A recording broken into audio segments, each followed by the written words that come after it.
मैं Yudhvir live lesson के online platform पर आपका स्वागत करता हूं।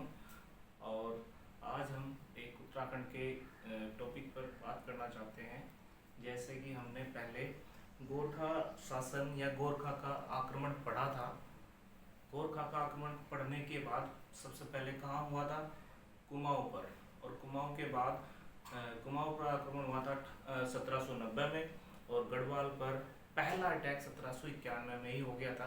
लेकिन गढ़वाल पर गोरखाओं का शासन 1804 के बाद शुरू होता है, लेकिन कुमाऊं पर 1790 में ही गोरखाओं का शासन शुरू हो जाता है। कोई टेंशन नहीं है। अब हम बात करते हैं उत्तराखंड में गोरखा प्रशासन की। हमने आक्रमण पढ़ लिया, 1790 में हुआ, कुमाऊं पर शासन शुरू हो गया। लेकिन इसके बाद हर्षदेव जोशी का महत्वपूर्ण रोल रहा।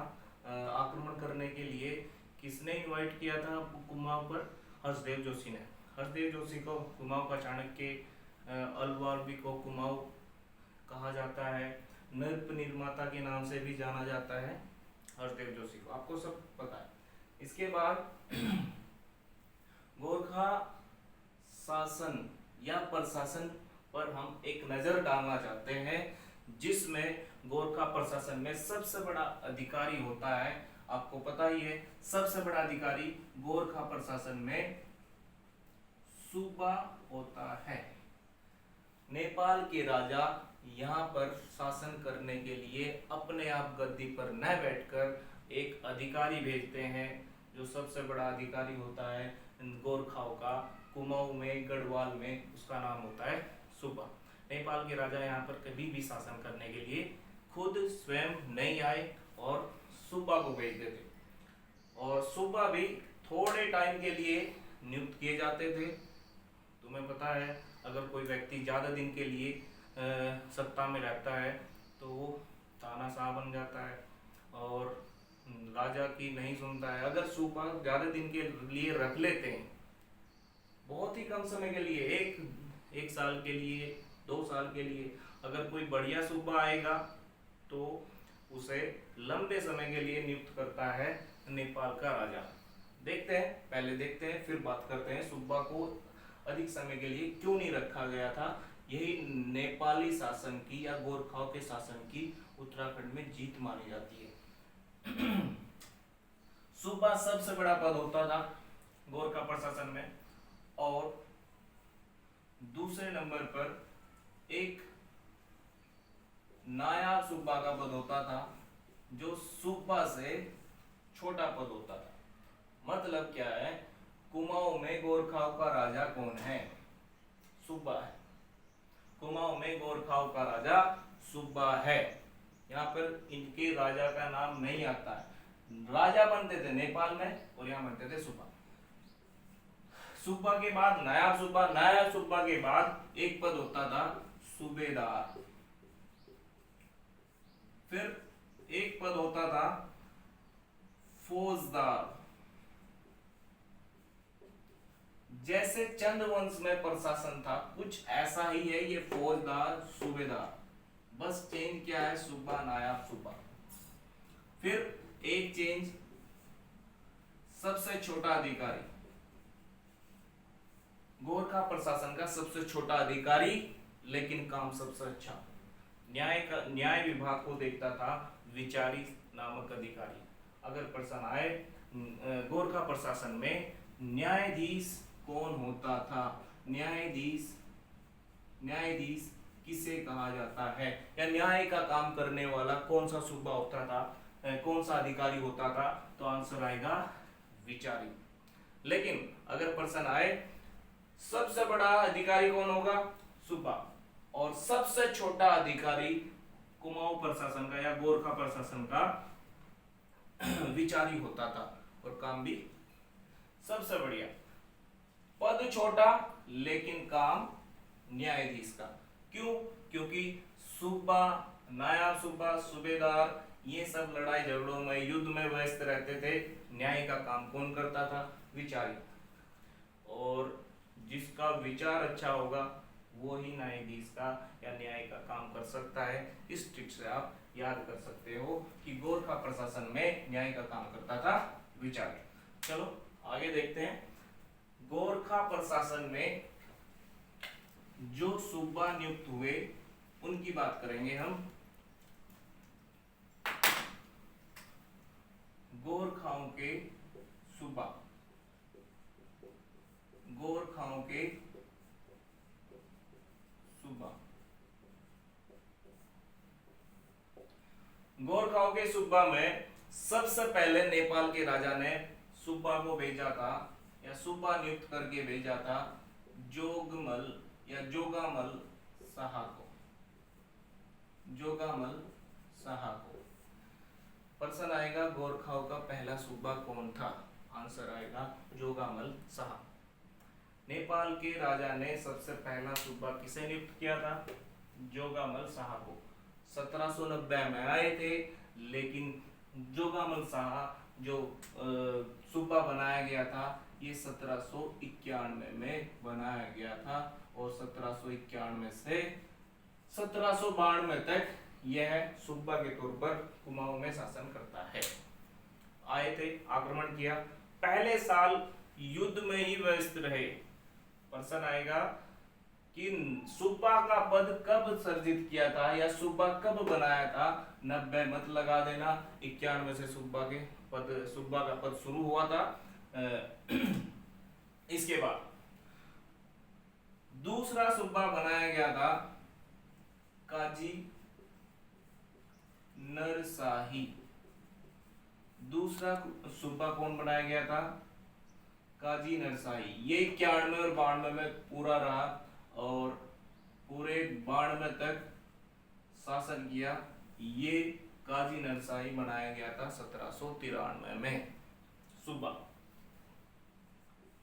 फिर तीसरा सूबा बनता है, 4 सूबा तो शुरू के बहुत ही ज्यादा इंपॉर्टेंट है।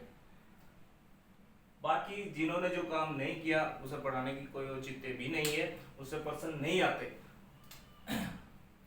जोगामल शाह, काजी नरशाही, एक बनता है अजब सिंह थापा। अगला सूबा कौन बनता है? अजब सिंह थापा। अजब सिंह थापा बना था 1794 ईस्वी में। ऐसे लिख सकते हैं आप।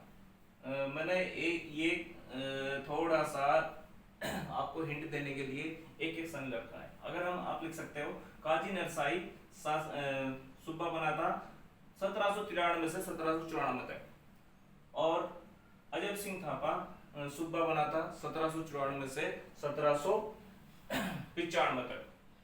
ऐसे लिख सकते हैं। लेकिन सूबा कब नियुक्त किया गया?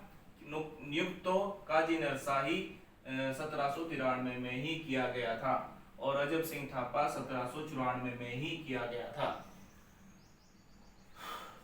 अगला मोस्ट इंपोर्टेंट पर्सन, अब तक का सबसे इंपोर्टेंट पर्सन व्यक्ति है अमर सिंह थापा। और अमर सिंह थापा को सूबा कब बनाया गया था? सूबा कब बनाया गया था? सबसे बढ़िया पर्सन ये है, अमर सिंह थापा को सूबा कब बनाया गया था? 1795 ईस्वी में। ठीक है, आगे बात करते हैं सूबा। अगला, चाहे याद रखो या ना रखो, मैंने लिख दिया। परबल सिंह या परबल थापा लिख देते हैं। परबल थापा 1796 में बना था। याद करने का प्रश्न परबल थापा का नहीं है। अगर पूछ लिया कभी पांचवा सूबा कौन था तो बता देना परबल सिंह थापा थे। इसके बाद छठा, ये इंपोर्टेंट है, चौतरिया बमशाह। छठा सूबा बनाया गया था चौतरिया बमशाह को, जिसे बड़ा बमशाह के नाम से भी जाना जाता है।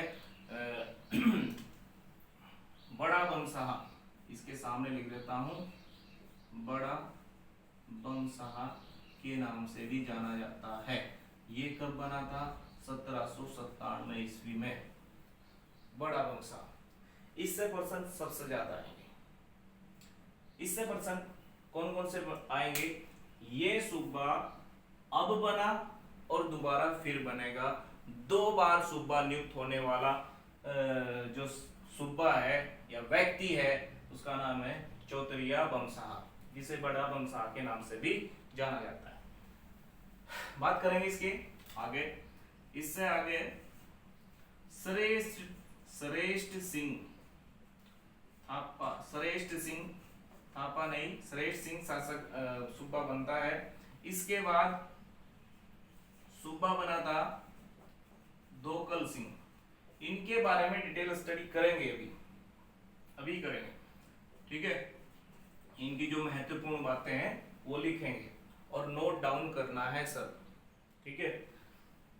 कुछ ये कल मैंने पढ़ा भी दिया था ऑफलाइन क्लास में, लेकिन जो मैंने ये लिखा है, जो नए बच्चे हैं इसे नोट डाउन करेंगे, जिसने कल नहीं पढ़ा था, ठीक है। धोकल सिंह के बाद सूबा बना था, धोकल सिंह के बाद सूबा बना था ऋतुराज धवज या ऋतु धवज, ऋतु धवज सिंह, ऋतु धवज सिंह। फिर सूबा बना था गज केसर पांडे, गज केसर पांडे, गज केसर पांडे। और फिर 11वां सूबा बना था मोस्ट इंपोर्टेंट चौतरिया बमशाह। मैंने पहले भी बोला है चौतरिया बमशाह बड़ा बमशाह के नाम से जाना जाता है। 2 बार सूबा बना था। पहली बार 1797 में सूबा बना और फिर चौतरिया बमशाह को फिर से सूबा बनाया गया था 1806 में सूबा बनाया गया और 1815 तक, जब तक गोरखा यहाँ से नहीं गए तब तक चौतरिया बमशाह सूबा रहता है। क्वेश्चन 2 बने इससे। एक तो 2 बार सूबा कौन बना? चौतरिया बमशाह। एक क्वेश्चन बना सबसे लंबे समय तक सूबा का शासनकाल किसका है? चौतरिया बमशाह का। इसके बाद हम बात करते हैं, अगर प्रश्न आया कि अंग्रेजी या आंग्ल गोरखा युद्ध के समय, आंग्ल गोरखा युद्ध के समय सूबा कौन था? आंग्ल गोरखा युद्ध के समय 1815 में सूबा कौन था? आंसर आएगा चौतरिया बमशाह। 3 प्रश्न है, 2 बार सूबा बना। दूसरा प्रश्न है सबसे लंबे समय तक सूबा कौन रहा? बड़ा बमशाह के नाम से कौन जाना जाता है? और एक आंग्ल गोरखा युद्ध के समय 1815 के समय गोरखा का या गोरखाओं का सूबा कौन था? ठीक है। इसके बाद बात करते हैं और क्वेश्चन कहाँ से बनेंगे। क्वेश्चन यहाँ से और बनेंगे, चाहे आप इन्हें याद रखो या ना रखो, इससे कोई मैटर नहीं करता। लेकिन जो मैंने ये लिखे 1 2 ये जो है ना, ये है और ये है, ये है और यहाँ पर यहाँ तक के जो सूबा है ये मोस्ट इम्पोर्टेंट है। ठीक है। इसके बाद बात करते हैं भाई हम हाँ जी, काजी नरशाही तुम्हें दिखाई दे रहा है लिखा हुआ, लेकिन अगर काजी की उपाधि पूछेगा, काजी की उपाधि किसे दी गई थी, तो आंसर नेपाल के राजा ने काजी की उपाधि अमर सिंह थापा को दी थी। काजी किसने अपने नाम के सामने लिख रखा है? काजी नरशाही। लेकिन अगर उपाधि पूछेगा, नेपाल के राजा ने काजी की उपाधि दी गई थी, किसे दी थी? अमर सिंह थापा को।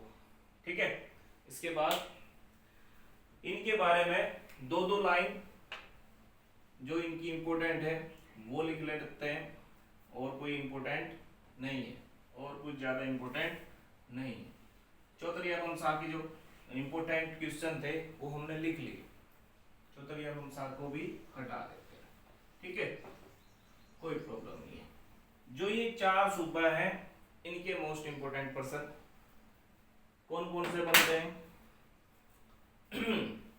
देखो, जोगामल शाह भूमि बंदोबस्त कराएगा, गोरखाओं का वह सूबा जो कुमाऊं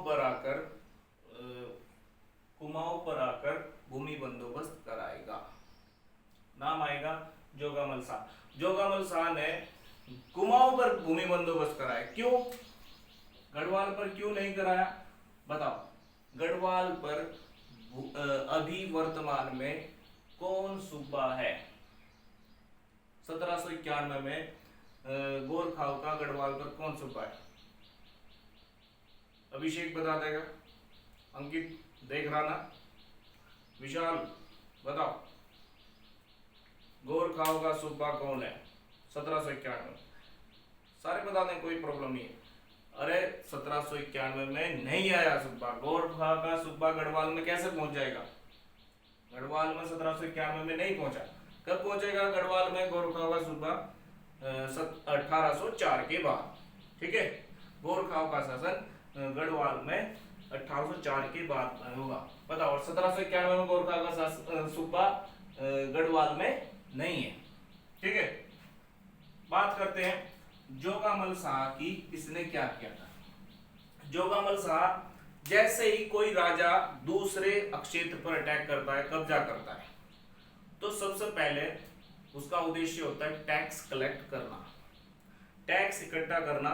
टैक्स इकट्ठा करने के लिए राजा भूमि की माप करवाते हैं या भूमि को आधार बनाते हैं। अब भूमि पिछले राजा ने किस प्रकार से माप रखी थी, या पिछले राजा को धोखा देकर लोग अपनी जमीन जो है कम करके दिखाते थे। इसलिए जो दूसरा राजा आएगा, जैसे ही साम्राज्य परिवर्तन होगा, भूमि बंदोबस्त कराया गया। चंद राजाओं ने कितनी बार भी भूमि बंदोबस्त कराया हो, लेकिन चंद राजाओं के भूमि बंदोबस्त पर अगले राजा जो जब साम्राज्य परिवर्तन होगा उसको भरोसा नहीं होगा, विश्वास नहीं होगा। गोरखाओं ने भी अपना भूमि बंदोबस्त कराया। फिर अंग्रेज आएंगे, अंग्रेज भूमि बंदोबस्त कराएंगे। अंग्रेज के बाद भारत शासन अधिनियम या भारत सरकार का शासन चलेगा उत्तराखंड में, वे भी भूमि बंदोबस्त कराएंगे। बस बात यह है कि अंग्रेजों ने 11 बार भूमि बंदोबस्त कराया था और भारत सरकार ने केवल 1 बार भूमि बंदोबस्त किया है। स्वतंत्रता के बाद उत्तराखंड में केवल 1 बार भूमि बंदोबस्त हुआ है, ठीक है। इसके बाद पहला प्रश्न तो क्या हो गया? भूमि बंदोबस्त कराया, जोगामल शाह ने भूमि बंदोबस्त कराया, ठीक है।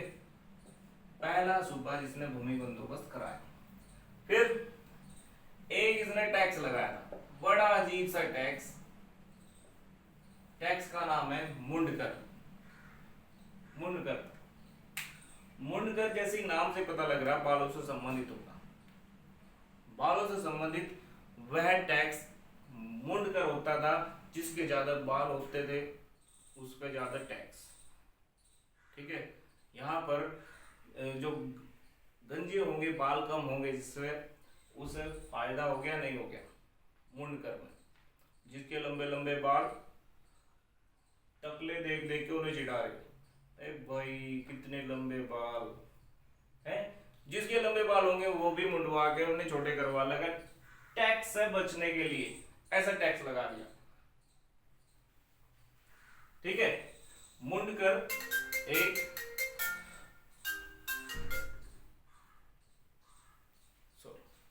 मुंडकर एक बालों पर लगने वाला टैक्स था। किसने लगाया? अत्याचारी शासन हम इसीलिए तो कहते हैं ना, अत्याचारी शासन हम गोरखाओं का इसीलिए कहते हैं। बड़ा अजीब सा टैक्स, सुन लिया, अभी तो बहुत सुनोगे। एक अजीब सा टैक्स मुंडकर, ठीक है। चलिए मुंडकर किसने लगाया? जोगा मलसाना। काजी नरसाई किस लिए फेमस है? काजी नरसाई किस लिए फेमस है? एक अल्मोड़ा में नागरकोट, अल्मोड़ा के 12 मंडल क्षेत्र में, अल्मोड़ा के 12 मंडल क्षेत्र में नागरकोट से आकर बस गए थे कुछ व्यक्ति, जिन पर काजी नरसाई को विश्वास नहीं था कि ये देश के हित में है या नहीं। इसलिए नागरकोट में या नागरकोट से आए व्यक्तियों को सबको एक साथ मार दिया था काजी नरसाई ने। इसे कहा जाता है नागरकोटियों की हत्या करने वाला काजी नरसाई। एक इत्तेफाक की बात क्या थी? उस दिन मंगलवार था और मंगलवार की रात्रि को यह हत्याकांड किया था काजी नरसाई ने, और मंगलवार रात्रि हत्याकांड के नाम से यह कांड जाना जाता है। एक रात में सफाया कर दिया नागरकोटियों का। नागरकोटियों पर विश्वास नहीं था, इसलिए काजी नरसाई ने नागरकोटी जो 12 मंडल क्षेत्र में अल्मोड़ा में रहते थे उनकी हत्या कर दी थी। किसने की? काजी नरसाई ने। कोई दिक्कत नहीं।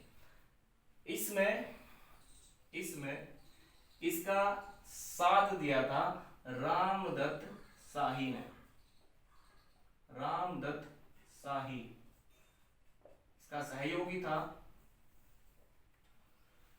याद रखना, मंगलवार हत्याकांड में काजी नरसाई का सहयोगी कौन था? रामदत्त शाही। इसके बाद हम बात करते हैं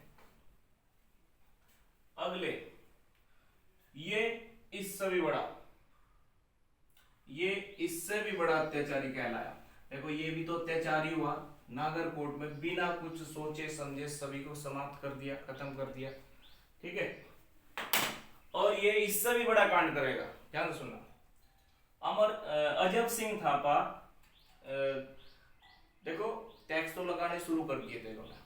ठीक है, चंद राजाओं में केवल 68 टैक्स लगते थे। 68, 36 रकम 32 कलम। बद्रीदत्त पांडे के अनुसार चंद राजाओं में 68 टैक्स थे, 36 रकम थे और 32 कलम थे। नगद वगैरह का कुछ चक्कर है इसमें। ठीक है, बद्रीदत्त पांडे के अनुसार चंद वर्ष में टैक्स कितने? 68।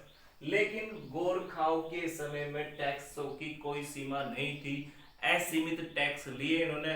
कोई लाल शर्ट पहने जा रहा तो उस पर टैक्स लगा दिया, लाल कपड़े मत पहनना।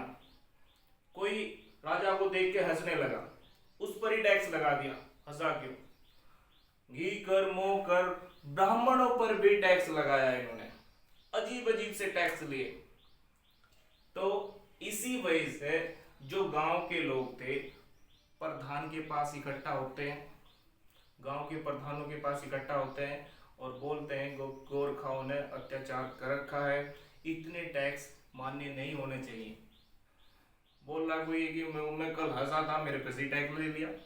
बताओ, ऐसा टैक्स। तो क्या होता है इसके बाद? जितने भी प्रधानों के पास ये शिकायत गई थी, उन प्रधानों ने अजब सिंह थापा के लिए या अजब सिंह थापा के नाम एक पत्र लिखा कि ये टैक्स यहाँ मान्य नहीं होने चाहिए या ये टैक्स यहाँ पर नहीं लगाए जाने चाहिए, इससे जनता परेशान हो रही है।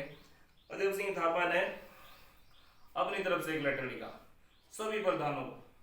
लगभग 1500 प्रधान थे। सभी प्रधानों को अपने यहाँ बुलाया, लेटर लिख के सारे प्रधान मेरे यहाँ उपस्थित हों। ठीक है, एक दिन सारे प्रधान 1500 प्रधान लगभग अजब सिंह थापा के यहाँ, अजब सिंह थापा से मिलने जाते हैं। प्रधान सोच रहे दावत पानी करेगा हमारी भी और अपनी भी, मतलब और कुछ सलाम मशवरा होगा, टैक्स कम होंगे। ग्राम प्रधान पूरे अच्छे तैयार होकर चले गए। कहाँ चले गए? अजब सिंह थापा के पास। अजब सिंह थापा तलवार लिए बैठा हुआ।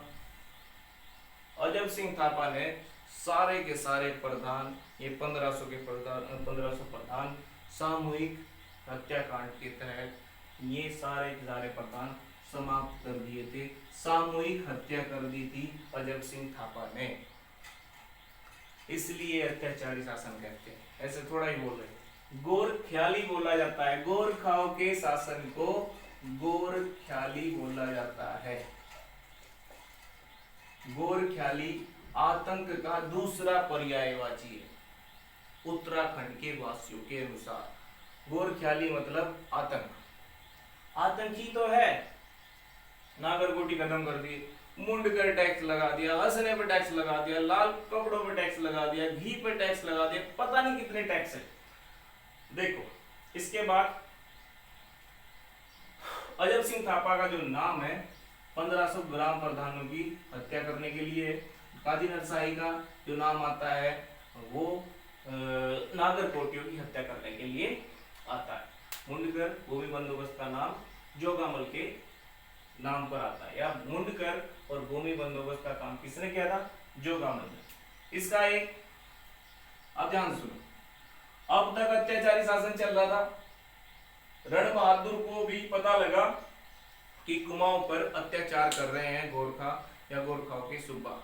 इस वजह से एक अच्छा आदमी अमर सिंह थापा, कुछ हद तक अच्छा सूबा नियुक्त करके भेज दिया रण बहादुर शाह ने या नेपाल के राजा ने। ठीक है, अगला सूबा कौन बनाया? अमर सिंह थापा। अमर सिंह थापा का तो आपको पता भी है, गंगोत्री मंदिर का जीर्णोद्धार कराया था। उत्तरकाशी में गंगोत्री मंदिर का जीर्णोद्धार, गंगोत्री मंदिर का जीर्णोद्धार लिख लेना इसे, जीर्णोद्धार। पर्सन इंपोर्टेंट है। कौन से सूबा ने गंगोत्री मंदिर का जीर्णोद्धार कराया था? और गंगोत्री मंदिर उत्तरकाशी जिले में स्थित है।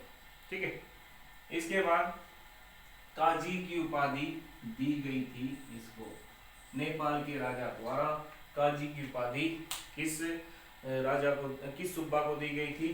तो आंसर आएगा अमर सिंह थापा। एक बात और, ये पर्सन गंगा माता मंदिर के नाम से भी आता है।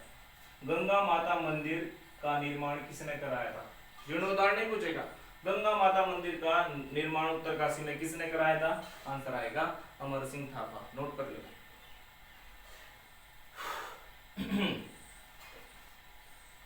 अब सुनिए,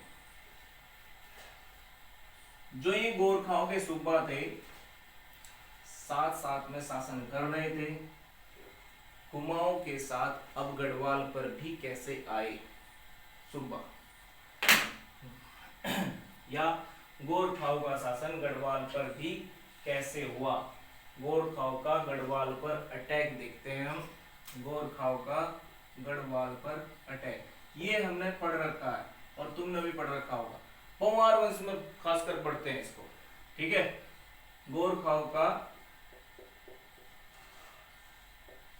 गढ़वाल पर अटैक या आक्रमण है, कोई दिक्कत नहीं है। गोरखाओं का गढ़वाल पर अटैक। प्रथम आक्रमण कब हुआ था गोरखाओं का गढ़वाल पर? 1803 या 4 नाम बोल दियो। प्रथम आक्रमण कब हुआ था? 1791 में, और 1791 में लंगूरगढ़ की संधि, लंगूरगढ़ की संधि हो गई थी। ठीक है, कहा किया था? 1892 में संधि हुई थी। 91 में लंगूरगढ़ पर आक्रमण किया और 1792 में फिर संधि हुई थी लंगूरगढ़ की। लंगूरगढ़ पौड़ी जिले में स्थित है। लंगूरगढ़ की संधि कब हुई थी? 1792 ईस्वी में ये संधि है, संधि लिख रहा बेटा। ठीक है, लंगूरगढ़ पर अटैक कब हुआ? 1791 में, और लंगूरगढ़ की संधि कब हुई? 1792 ईस्वी में। ठीक है, बहुत कुछ है। गढ़वाल के राजा 3,000 रुपये टैक्स देंगे इस संधि के तहत गोरखाओं को, और एक गोरखाओं का प्रतिनिधि पंवार वंश में या पंवार राजा के यहाँ शासन में दाखिल होगा या शासन में रहेगा। गोरखाओं का एक प्रतिनिधि पंवार वंश के यहाँ उपस्थित होगा इस संधि के तहत। 3,000 रुपये और गोरखाओं का प्रतिनिधि, ठीक है, इस संधि के तहत। दूसरा आक्रमण गोरखाओं का गढ़वाल पर दूसरा आक्रमण या द्वितीय आक्रमण ये हुआ था 1803 में और ये चला था 1804 तक, ठीक है। गोरखाओं का दूसरा आक्रमण 1803 में हुआ था। पहले हुआ था देखो 1803 में लंगूरगढ़ पर ही दूसरा आक्रमण किया था इसने गोरखाओं ने, और एक साथ में एक लोहावगढ़ था, दोनों पे अटैक किया। ये चमोली में है, मतलब एक तो चमोली की तरफ से सेना आई गोरखाओं की और एक पौड़ी की तरफ से गोरखाओं की सेना आई, और गढ़वाल का राजा प्रद्युमन शाह इस युद्ध से डरकर भागने लगा था। गढ़वाल का राजा कौन था? जब गोरखाओं ने गढ़वाल पर अटैक किया, नाम आएगा प्रद्युमन शाह, और प्रद्युमन शाह इस युद्ध से डर गया था। आपको पता है, बहुत कुछ बता रखा है मैंने पंवार वंश के टाइम पे, और गोरखा ने इन्हें भगाया। उत्तरकाशी गए प्रद्युमन शाह उत्तरकाशी से फिर देहरादून आए गोरखाओं से बचने के लिए। गोरखाओं से बचते फिर रहे हैं। फिर ये प्रद्युमन शाह सहारनपुर आए। सहारनपुर में इन्होंने अपना सवर्ण सिंहासन बेच दिया। गोरखाओं पर अटैक करने के लिए सेना चाहिए, सेना इसके पास नहीं है, और खाने पीने के पैसे भी खत्म हो गए थे, इसलिए इसने सवर्ण सिंहासन बेचकर सहारनपुर में कुछ पैसे लिए, 1 लाख रुपए के आसपास उसने बेच दिया सवर्ण सिंहासन। फिर रुड़की आया, आपके ही रुड़की में रामदयाल गुर्जर को 1 लाख रुपए देकर 25,000 सैनिक के आसपास ये अपने साथ देहरादून ले गया, और देहरादून में एक खुड़बुड़ा मैदान का या खुड़बुड़ा मैदान में खुड़बुड़ा का युद्ध होता है देहरादून में। कहाँ है खुड़बुड़ा? देहरादून में खुड़बुड़ा का युद्ध होता है। डेट भी लिखते हैं, डेट भी इंपोर्टेंट है पेपर के लिए। 14 मई 1804 ईस्वी में खुड़बुड़ा का युद्ध हुआ, और खुड़बुड़ा के युद्ध में प्रद्युमन शाह मारा गया था। प्रद्युमन शाह इस युद्ध में मारा गया था, और यहाँ गढ़वाल पर भी गोरखाओं का शासन शुरू हो जाता है। गढ़वाल पर गोरखाओं का शासन शुरू कब हुआ? 14 मई 1804 में। और गढ़वाल से गोरखा कब जाएंगे? ये होगा 28 अक्टूबर 1814 में ही गढ़वाल से चले जाते हैं। देखो गढ़वाल में कब आए? 1804 में, 14 मई 1804 में। गढ़वाल से गोरखा कब गए? 28 अक्टूबर 1814 में। लगभग कितने साल हो गए?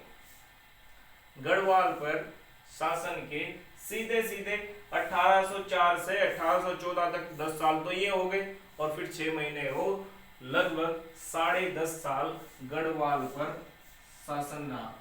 10.5 वर्ष गोरखाओं का गढ़वाल पर शासन कितने वर्ष रहा? 10.5 साल गढ़वाल पर शासन, ठीक है। और कुमाऊं में कब आ गए थे? कुमाऊं में गोरखा आए थे 1790 में, और 1790 के बाद कुमाऊं से जाएंगे 1815 में। 3 मई 1815 में ई गार्डनर की नियुक्ति हो जाएगी कुमाऊं कमिश्नर के तौर पर। तो कितना? लगभग मार्च 1790 के आसपास आए और मई के आसपास चले गए। लगभग 1790 से 1815 तक साल हो जाएंगे 25। मतलब क्या है, कुमाऊं पर गोरखाओं का शासन कितने वर्ष चला? 25 वर्ष। ठीक है, आई बात समझ में? ये हुआ गोरखाओं का शासन। लेकिन इनकी प्रशासनिक व्यवस्था अभी है। प्रशासनिक व्यवस्था में हम टैक्स पढ़ेंगे। मेनली इनके टैक्स इंपॉर्टेंट है। गोरखाओं के टैक्स कौन कौन से हैं?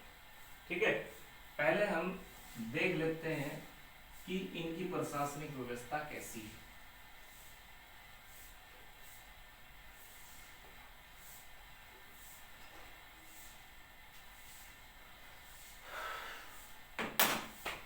प्रशासनिक व्यवस्था में जैसे प्रशासनिक व्यवस्था चंद राजाओं की चलती थी, लगभग वही प्रशासनिक व्यवस्था इन्होंने लागू करी, लेकिन थोड़ी सी अत्याचारी रूप से। इसलिए यहाँ पर गोरखाओं की शोषित प्रशासनिक व्यवस्था कहलाती है। गोरखाओं की शोषित प्रशासनिक व्यवस्था कहलाती है। अब हर चीज पर तो ये टैक्स लगा रहे हैं, टैक्स इकट्ठा करने हैं। तो बताइए, शोषित हुई या बढ़िया हुई? प्रशासनिक व्यवस्था यहाँ पर अत्याचारी थी या शोषित प्रशासनिक व्यवस्था थी? गोरखाओं की शोषित प्रशासनिक व्यवस्था। शोषित प्रशासनिक व्यवस्था में जो पद थे वह तो चंद राजाओं के जैसे ही है, लेकिन इसमें शोषित क्यों कह रहे? इसके 3 मुख्य कारण थे। गोरखाओं की शोषित प्रशासनिक व्यवस्था के 3 मुख्य कारण हैं, जिसकी वजह से हम इसको शोषित प्रशासनिक व्यवस्था कहते हैं। क्यों? क्योंकि यहाँ पर बेगार प्रथा की शुरुआत हो गई थी, या बेगार प्रथा चरम पर पहुंच गई थी। बेगार ज्यादा लेते थे। ठीक है, शुरुआत तो हुई थी कत्यूरी काल। बेगार प्रथा की शुरुआत कब हुई थी? कत्यूरी काल। ठीक है, कुली बेगार कहते हैं। कुली बेगार प्रथा की शुरुआत कत्यूरी वंश के समय हुई थी। चंद राजाओं में बेगार रही, फिर गोरखा शासन में भी बेगार प्रथा रही, और फिर अंग्रेज आएंगे तब भी वो बेगार प्रथा रहेगी। और 1923 में अंततः कुली बेगार या बेगार प्रथा का अंत हो जाएगा। 1923 में अंत हुआ था।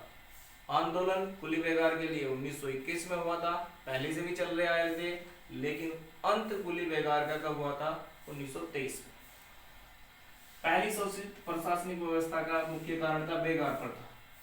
फिर इनकी कर व्यवस्था के कारण भी प्रशासनिक व्यवस्था शोषित कहलाती है। फिर एक इसमें दास प्रथा या दास प्रथा के लिए भी इनकी प्रशासनिक व्यवस्था शोषित कहलाती है। ठीक है, अब जो ये कर व्यवस्था है, बेगार प्रथा है या दास प्रथा है, इसे हम कल करेंगे। और आज के लिए बस इतना ही। और कर व्यवस्था सबसे महत्वपूर्ण है गोरखाओं की। ठीक है, ओके, बात करते हैं कल।